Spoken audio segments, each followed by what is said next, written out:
Take a look at what happens when we overlay the chart of the savings of Americans that we looked at earlier against the core inflation rate of the United States. These two lines are very closely interconnected, and it's not a coincidence. In the 1960s, 70s, and 80s, the strong US consumer, reflected by an elevated amount of savings, meant that consumer prices were generally ramping up. People's wages were growing rapidly, and so they were buying more stuff and pushing the price of consumer goods higher. On the flip side, as the US consumer has gotten weaker and weaker over the years, the core inflation rate in the United States has generally moved lower. The only exception was right here in 2021, where the government injected massive amounts of stimulus during COVID lockdowns, which artificially pushed up the savings of Americans and led to a spike in inflation. But as the stimulus has dissipated, we are now back to a situation where we have a weak US consumer with no savings, which is leading to a low inflation environment. And this is probably the best thing that can happen for financial assets. Low levels of inflation means that interest rates can be low and stable. And low and stable interest rates means that investors can more safely allocate capital to financial assets in a predictable manner. Interest rates impact the cost of borrowing for corporations, which influences how they operate, but they also impact something called the risk-free rate of return. And this is the benchmark that most institutional investors use in order to price financial assets. If borrowing costs are low and stable, and the risk-free rate is also low and stable, investors have incentive to allocate more to financial assets. And low levels of inflation provide this kind of environment. Take a look at all the moments throughout history where core inflation was either staying low and stable or declining in a substantial way. And now look at what happened to the stock market in all of these instances. These low inflation environments have corresponded to some of the most impressive rallies on the US stock market.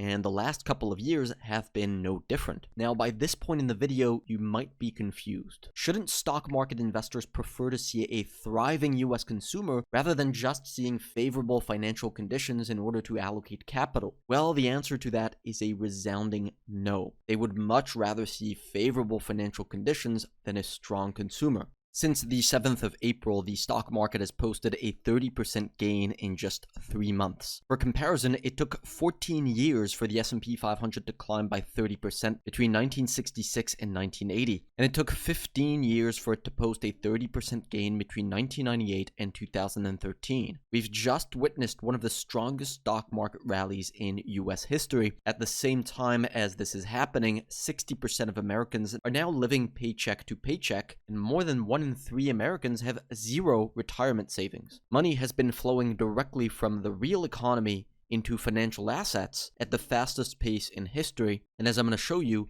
this trend is about to accelerate over the coming months and could reach a very violent end. This type of investment research that actually reveals what is truly happening is often frowned upon. This is most definitely not something that you're going to see come out of Wall Street. So if you want to support the channel and the research that we're providing, all we ask you to do is click the like button down below and subscribe, as that helps our videos get pushed out by the YouTube algorithm. Take a look at this chart. This is the total amount of savings that Americans have as a percentage of GDP. And it shows us with real historical data the situation that we're currently in. Americans have some of the lowest levels of savings looking back through 70 years of data. Today in 2025, we're roughly at a quarter of the level of savings that we had throughout the 1960s, 70s, and 80s. Now, you might think that this would be a bad thing for the US stock market. After all, a weak US consumer should mean a weak US stock market, right? But in a very weird way, as long as we don't go over a certain limit, a weak consumer is actually a very good thing for financial assets. In fact, very few people will ever admit this, but a weak US consumer actually directly helps drive asset prices higher.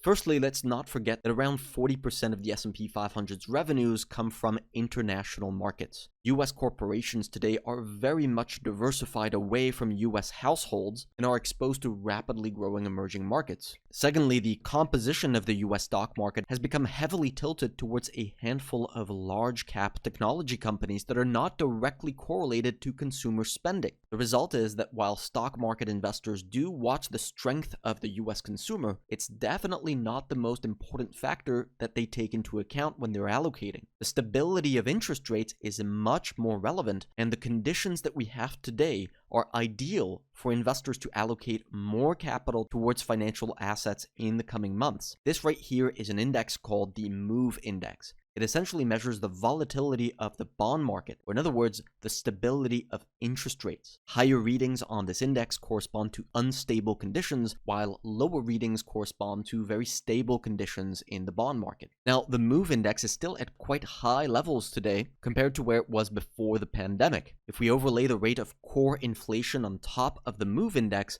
we see that the reason that the index spiked was because of the higher levels of inflation in 2021 and 2022. As you may remember, that caused quite a bit of turbulence on the US stock market. Since then, however, we've seen core inflation come down substantially. This has allowed the Federal Reserve to lower its interest rate, and it has led to more stable conditions in the bond market. As you can see, we very much have room to see bond market volatility continue to decline in the months ahead if inflation continues to steadily make its way down. If this happens, it will lead the stock market to incredible heights. Because when we overlay the valuations of the S&P 500 index and we flip the MOVE index around, we see probably one of the most important relationships in financial markets. And that is the fact that the S&P 500's pricing varies based on the stability of interest rates, which gives us undeniable proof that the stock market cares more about financial conditions than the US consumer. If the MOVE index were to go into this direction as a result of low inflation stemming from a weak consumer, stocks would likely perform extremely well. Now, if you're reasonable, you're thinking this probably can't last for very long. And you would be right. Between 2003 and 2006, we had somewhat of a similar environment in the lead up to the Great Financial Crisis. Interest rates back here were very stable, which allowed the stock market to perform very well, until eventually the consumer weakness led to the Great Financial Crisis, which caused huge instability in interest rates and of course brought the stock market down. In other words, if the US consumer becomes weak enough to bring about another economic recession where we see growth contract, that could lead to very unstable conditions and lead the stock market lower. For now, however, we don't think that's an immediate threat. We've made the case for why we think the economy will hold up throughout 2025, and our base case is still that the stock market performs well over the coming months. Now, in the short term, the S&P 500 index is overextended, and in our opinion, it is due for a near-term pullback, or at the very least, a period of consolidation.